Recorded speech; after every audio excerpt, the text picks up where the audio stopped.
આજે સુરત શહેર ભક્તિના રંગે રંગાયેલું જોવા મળી રહ્યું છે। હનુમાન જયંતિની ઉજવણીને આખરી ઓપ આપવામાં આવી રહ્યો છે અને આ વખતે ઉજવણીનું મુખ્ય આકર્ષણ છે એક વિશાળ લાડુ।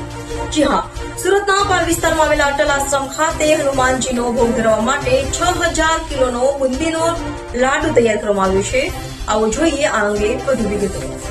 સુરતના પાલ વિસ્તારમાં આવેલા અટલ આશ્રમ ખાતે હનુમાન જયંતિની ઉજવણીને લઈને ભક્તોમાં ભારે ઉત્સાહ જોવા મળી રહ્યો છે અને આ ઉત્સાહનું મુખ્ય કારણ છે આ વિશાળકાય લાડુ। આપણે જણાવી દઈએ કે આ લાડુનું વજન આશરે 6000 કિલો છે અને તેને હનુમાનજીના ભક્તો દ્વારા ખાસ રીતે તૈયાર કરવામાં આવ્યું છે।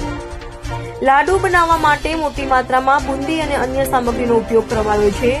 આટલો મોટો લાડુ બનાવવો એ ખરેખર એક પડકારજનક કાર્ય હતું, પરંતુ ભક્તોની શ્રદ્ધા અને સમર્પણના કારણે આ શક્ય બન્યું છે। આ લાડુ હનુમાનજીને ભોગ ધરાવવામાં આવશે અને ત્યારબાદ ભક્તો વચ્ચે પ્રસાદ તરીકે તેનું વિતરણ કરવામાં આવશે। આ વિશાળ લાડુ માત્ર સુરત જ નહીં પરંતુ આસપાસના વિસ્તારોમાં પણ આકર્ષણનું કેન્દ્ર બન્યું છે। લોકો દૂર દૂરથી અનોખા લાડુને જોવા અને હનુમાનજીના દર્શન કરવા માટે અહીં આવી રહ્યા છે। અટલ આશ્રમમાં હનુમાન મહોત્સવને લઈને અનેરો ઉત્સાહ જોવા મળી રહ્યો છે। સવારથી જ ભક્તોની ભીડ ઉમટી પડી છે અને વિવિધ ધાર્મિક કાર્યક્રમોનું આયોજન કરવામાં આવ્યું છે। ભજન કીર્તન અને હનુમાન ચાલીસાના પાઠથી સમગ્ર વાતાવરણ ભક્તિમય બની ગયું છે। परिचय अपना आश्रम नो परिचय। अटल आश्रम पारदेश्वर महादेव गया वर्षे आश्रम ना 50 वर्ष पूरा थया था।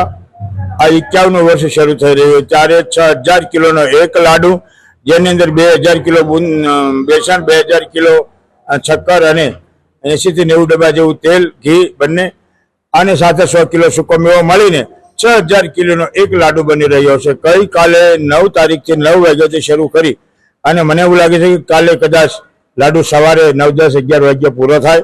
સાથે 2000 કિલો બુંદી ગાંઠિયા અને 25 થી 30,000 માણસો જમી શકે એટલી ભોજન પ્રસાદની વ્યવસ્થા કરવામાં આવેલી છે। સાથે 15000 લીટર છાશ છે, કેમ કે ખૂબ ગરમી પડે છે, બધા ભક્તોને છાશ મળી શકે એવું બધું સુંદર આયોજન કરેલું છે। અને આ વર્ષે શનિવારને દિવસે હનુમાન જન્મોત્સવ આવે છે। રઘુકુળને ઋણી રાખનારા એવા પવનના પુત્ર જે વાનર હોવા છતાં મનુષ્યને દીપાવે એવું કાર્ય કરી રહ્યા છે, એવા આપણા હનુમાનજી મહારાજના જન્મદિવસને દેશવાસીઓને ઢેર સારી શુભકામનાઓ।